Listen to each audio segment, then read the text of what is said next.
తాజా అంశాన్ని చూస్తున్నాం. పులివెందుల జెడ్పీటీసీ ఉప ఎన్నికలో 2 కేంద్రాల్లో రీపోలింగ్ జరుగుతోంది. రాష్ట్ర ఎన్నికల సంఘం ఆదేశాల మేరకు సాయంత్రం 5 గంటల వరకు ఓటింగ్ జరగనుంది.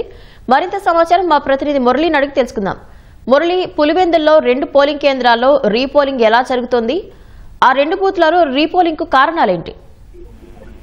పవిత్ర కడప జిల్లా పులివెందుల జెడ్పీటీసీ ఉప ఎన్నికల సందర్భంగా ఇవాళ మరో 2 పోలింగ్ కేంద్రాల్లో రీపోలింగ్ నిర్వహించడానికి ఎన్నికల అధికారులు ఆదేశాలు జారీ చేశారు. నిన్న 15 పోలింగ్ కేంద్రాల్లో జెడ్పీటీసీ ఎన్నికలకు సంబంధించినటువంటి పోలింగ్ ప్రక్రియ కొనసాగినప్పటికీ కొన్ని చెదురుమదురు ఘటనల సందర్భంలో 2 పోలింగ్ కేంద్రాల్లో ఏకపక్షంగా జరిగిందనేటువంటి అభిప్రాయాల మేరకు వైసీపీ నాయకులు ఎన్నికల సంఘానికి కూడా ఫిర్యాదు చేశారు. మొత్తం 15 పోలింగ్ కేంద్రాల్లో ఓటింగ్ ను రద్దు చేసి రీపోలింగ్ చేయాలని కూడా పట్టుబట్టారు. అయితే ఎన్నికల సంఘం మాత్రం ఇక్కడ ఉన్నటువంటి 2 పోలింగ్ కేంద్రాలను మాత్రమే గుర్తించి అక్కడ మాత్రమే రీపోలింగ్ చేయడానికి అనుమతించింది. ప్రధానంగా పులివెందుల మండలంలోని ఎర్రబల్లి కొత్తపల్లి పంచాయతీలోని 14వ పోలింగ్ కేంద్రము, అదేవిధంగా అచ్చవెల్లిలోని 3వ పోలింగ్ కేంద్రంలో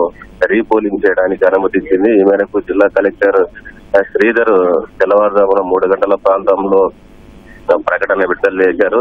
ఇవాళ ఉదయం 7 గంటల నుంచి సాయంత్రం 5 గంటల వరకు 2 పోలింగ్ కేంద్రాల్లో రీపోలింగ్ జరుగుతుందని కూడా స్పష్టం చేశారు.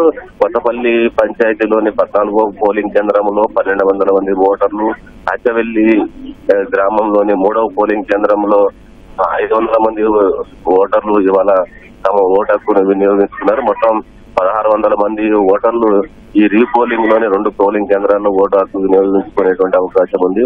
అయితే తెల్లవారుజామున ప్రకటన రావడంతో హడావడిగా అధికార యంత్రాంగం, పోలీసులు కూడా రీపోలింగ్ జరిగేటువంటి 2 పోలింగ్ కేంద్రాలకు ఇప్పుడిప్పుడే చేరుకుంటున్నారు.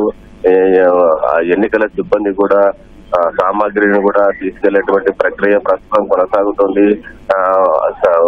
ఓటర్లు గాని, ఎన్నికల ఏజెంట్లు గాని 2 పార్టీలకు సంబంధించినటువంటి నాయకులు కూడా పోలింగ్ కేంద్రాలకు చేరుకోలేదు. కేవలం ప్రస్తుతం పోలీస్ సిబ్బంది, ఎన్నికల సిబ్బంది మాత్రమే 2 పోలింగ్ కేంద్రాల వద్దకు చేరుకున్నారు. పవిత్ర, ఈ రోజు సాయంత్రం 5 గంటల వరకు ఈ 2 చోట్ల రీపోలింగ్ జరగనుంది.